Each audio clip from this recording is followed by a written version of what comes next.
Pero sinong mabe-benefit nung batas na yon? Mawalang galang na kanino man. Nangyari kay PRRD lang yun eh. Ilang daan taon bago maulit yun. Ang importante kailangan mag-ano ng batas yung lahat mabe-benefit, yung mas maraming mabe-benefit. Ang tinutukoy dito yung tungkol sa ginawa kay Pangulong Duterte. Uulitin pa kaya yun? Kung uhulihin si Senador Bato, doon lang uulitin. Pero hindi pa naman batas yan eh.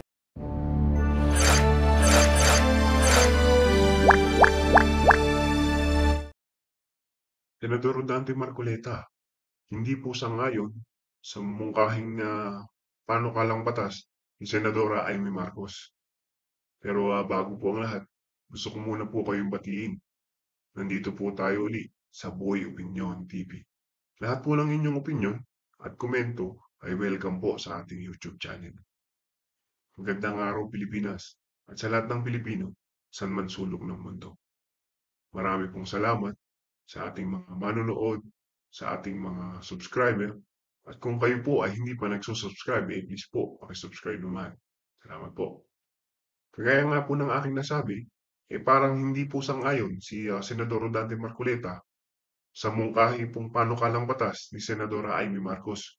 Ito po yung Senate Bill 557 o ito po yung tinatawag na PRRD Act. Ito po naglalayo na kung mauulit daw po uli yung nangyari kay PRRD, mapatawan na po ng mataas na parusa yung nagkasala dito. Ito po yung naging pahayag, paliwanag ni Senador Rodante Marcoleta. Panoorin po natin. Napalitan ba, Nelson? Ano ba yung sinasabing PRRD Act? Ito daw po isang batas. Panukala. Ito panukalang batas eh. Ni Senador Amy Marcos. Ito ay Senate Bill number 557. Ayan. Ano bang laman yan? Ito po ay panukala na gawing krimen ang isang, kung tawagan ay extraordinary rendition na ang isang Pilipino ay itatransfer o dadalhin sa isang bansa. Isang foreign country na walang consent o pahintulot ng alinmang hukuman sa Pilipinas. Parang yung nangyari po kay dating Pangulong Rodrigo Duterte. Hindi nila sa dahig kahit wala namang pahintulot o hindi naman ipinagpaalam sa hukuman ng Pilipinas. Gagawin itong isang krimen. Pagka ginawa at ikaw ay napatunayan nagkasala, maaari kang makulong ng mula 6 hanggang 20 taon. Wala pa ba tayong batas tungkol dyan? Wala pa. Kasi nga, nadala si first time eh. Oo. Wala ba ng batas sana nagbabawal sa ganun? Sabihin, hindi, meron tayong batas pero hindi direktang ganyan ang sinasabi. Kaya pala. Halimbawa, talaga bang meron siyang hinihain na ganyan? Meron po. Kasi, kung titingnan mo, merong Republic Act 9851. Ang sinasabi, yan ay is about international crimes. Mga genocide and other high crimes, sabi niya.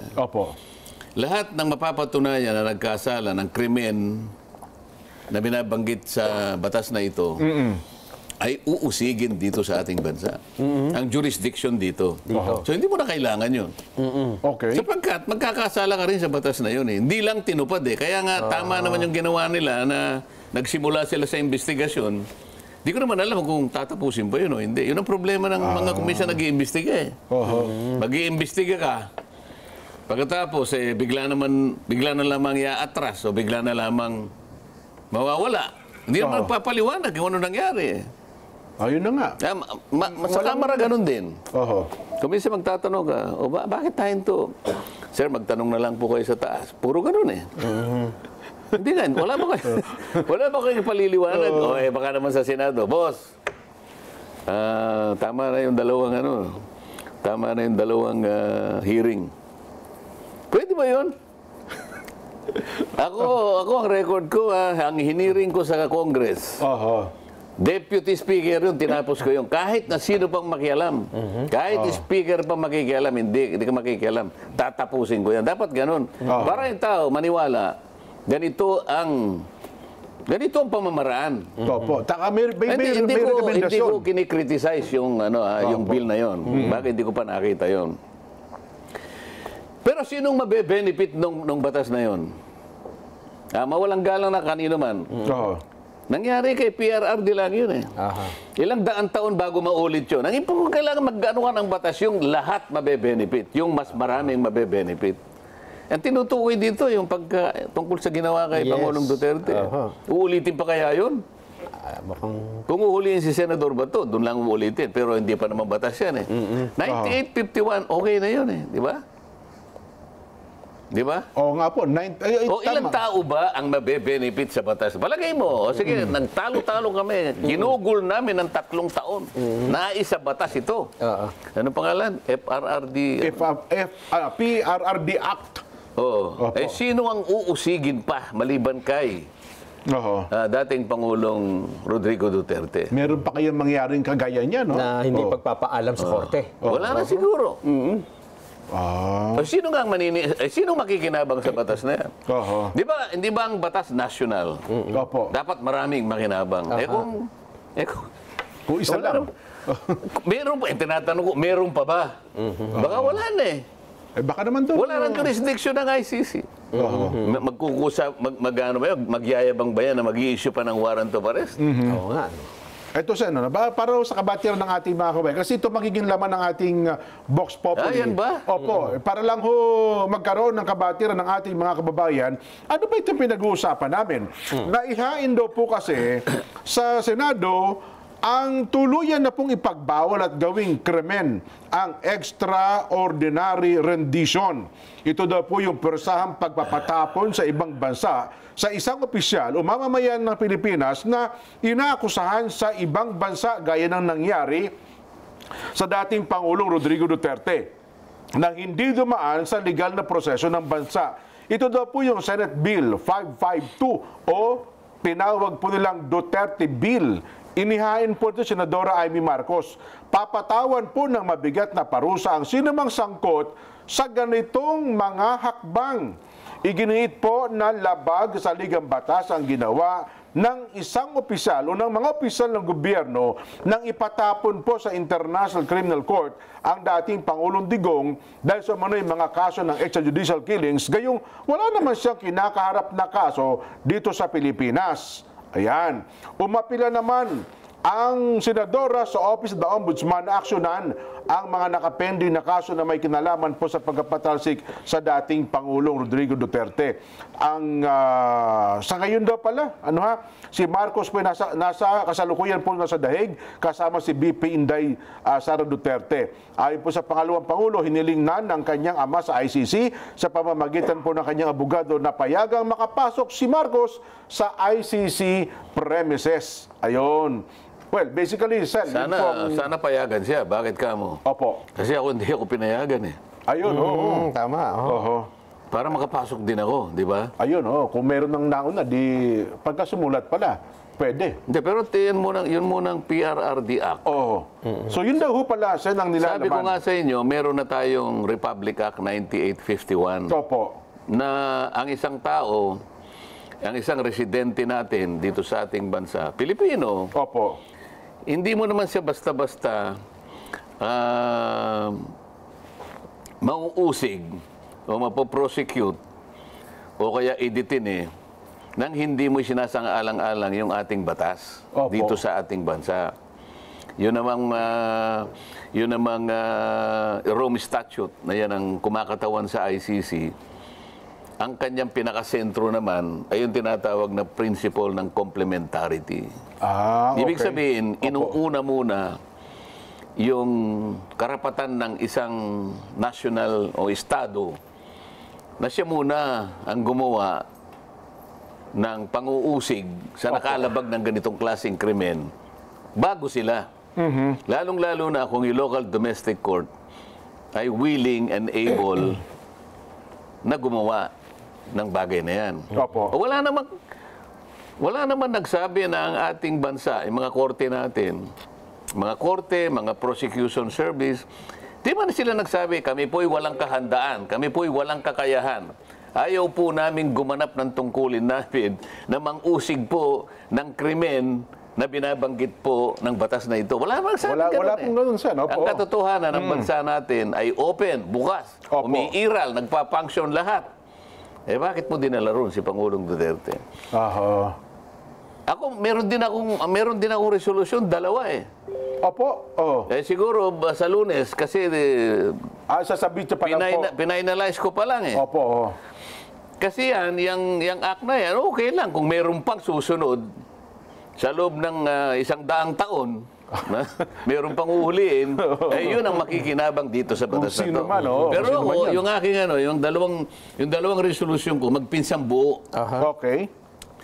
Ang sabi ko dun sa isa, ideklara natin na yung detention at prosecution ni Pangulong Duterte ay illegal. So yun ang title nun. Ideklara natin na yung pagdidetine, pang-uusig ng International Criminal Court sa dating Pangulong Rodrigo Duterte ay illegal and unconstitutional. Yun ang una. At resolution nito, Sen, resolution hindi po ito panukalang batas. Resolution po ito. Resolution. Opo. Kasi nga may batas na eh. 1951 eh. Bakit pa makikipagtalo pa ako ron? Nandun na yan. So, yun na nga po. Pangalawa, yung pisang buo niyan. Yung kapinsang buo niya ay sense ng Senado na payagan ng makabalik ang Pangulong Duterte. At inisa-isa ko rin ang mga katwiran kung bakit dapat siyang payagang umuwi na. Hindi yung house arrest, hindi, pauwiin mo siya dito sa ating bansa. So pinadideklara ko na para lang malaman ng ibig ko sabihin, mapagtalunan. Bakit ko ginawa yun? Sa Lunes, siguradong maipapile yun.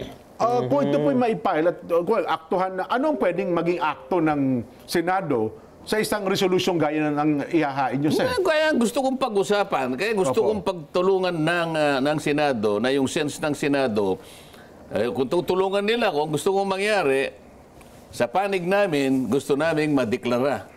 Ako, sa panig ko, gusto kong madeklara na illegal, unconstitutional, ang pagkakadakip, pagkakadetine, at paring pang-usig pa sa dating Pangulong Duterte. O, di pagtalunan namin, di pakinggan nyo ako. Resolusyon ko ito eh. O, kahit kanino mang komite, dumapo yun. O, edi sasabihin ko yung katwiran. Nandun naman eh. At yung isa, yung kapinsang buo niya, ay yung sense ng Senado na kailangan pabalikin ng Pangulong Duterte sa ating bansa. Ang tanong ko natin siguro dyan, kung paano napatunayan, nagsabi ng resolusyon ng Senado, inaprobahan. Oo nga, no? Di ba Senado ito eh. Senado ito eh, di ba? Tsaka na natin tingnan. Gusto ko lang ideklara. Okay. O kung nadeklara, di ibig sabihin, illegal halimbawa, constitutional. O di tsaka natin balikan yung Sino bang gumawa nito? Sino bang nag-implement? Para maayos natin. Di ba? Kasi yan ang worry ng iba. Baka pag natuklasan yun, si Jack may mananagot doon. Kasi meron namang, di ba merong nang naunang pagdinig dyan. Wala yatang ending eh. Wala nga po, hindi natapos kasi nag-eleksyon na, Sen. Kaya nga, tapos na yung election. Parang walang gumagalaw eh. Para sa ganun, gusto kong itahi yun. Nasaan ba yung una? Pwede bang idugtong ko na ito, di ba? Opo. Well, ang hindi ako nagkakamali, yung sa yun, di ba? Yung sa foreign relations, si Senadora Amy Marcos, tinatay.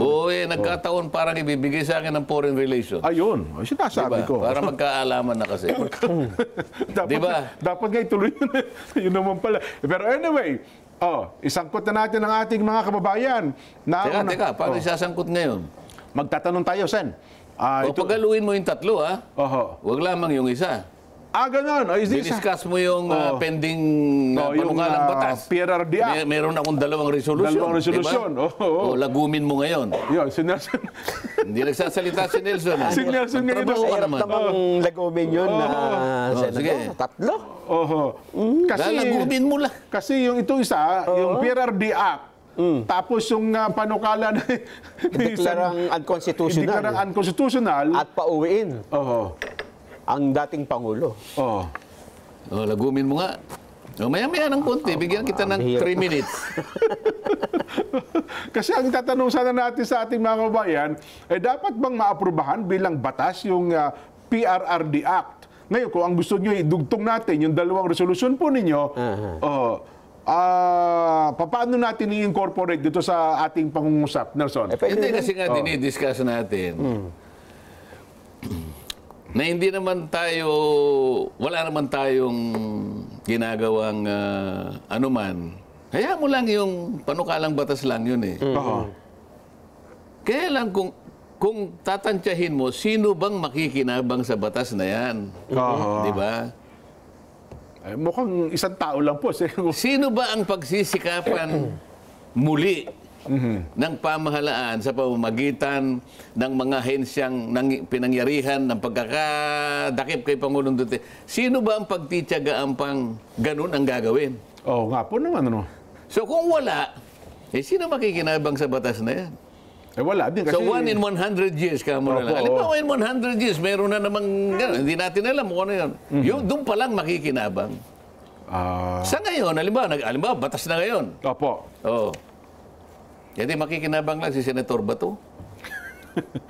Kasi hindi na pakikinabangan ni dating Pangulong Duterte yun eh. Hindi na nga eh. Nandun na nga eh. So, ipagalimbawa natin. Naging batas ngayon, pinirmahan. Kani-kanina lang ni Pangulong Marcos sa Limbawa.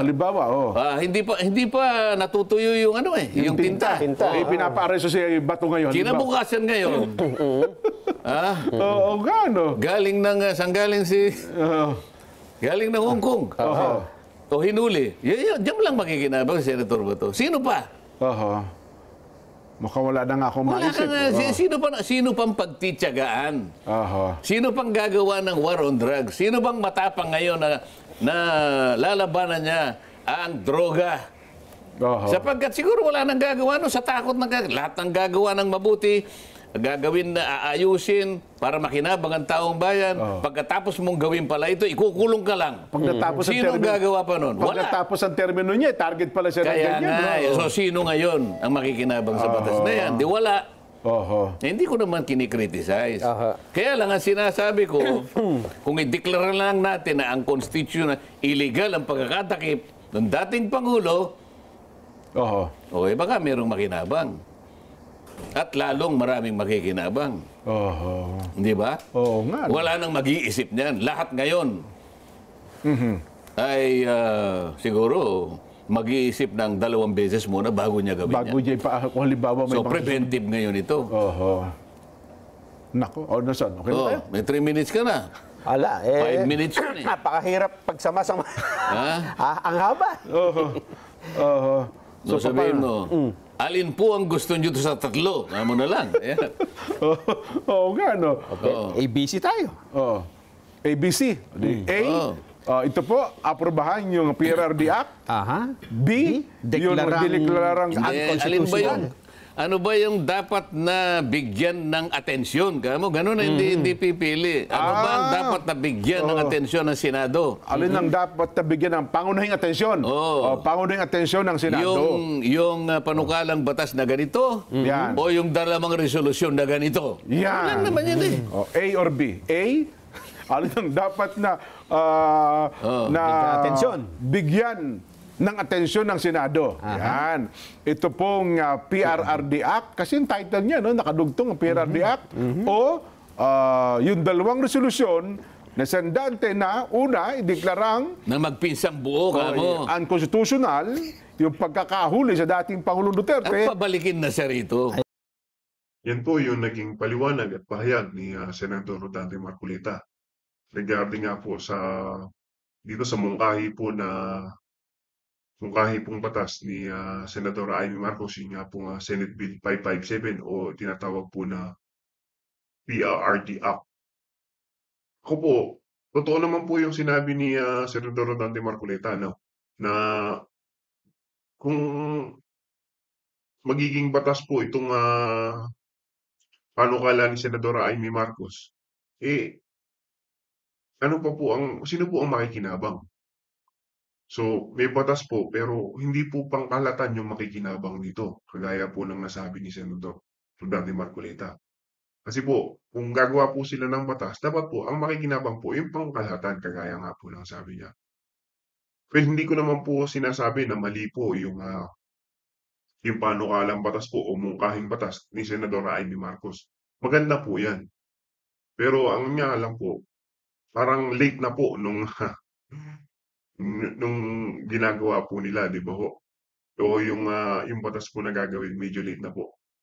Kayo po, mga ka-opinion, ano po ang masasabi nyo dito sa mungkahi po ni Senadora Amy Marcos, yun nga pong PRRD app? Paki-comment nga po sa baba. Muli po, ako po ay nagpapasalamat sa ating mga manonood, sa ating mga subscriber. Kung kayo po ay hindi pa nagsusubscribe, please po, paki-subscribe naman. Salamat po. Sige po, mga ka-opinion, God bless you all.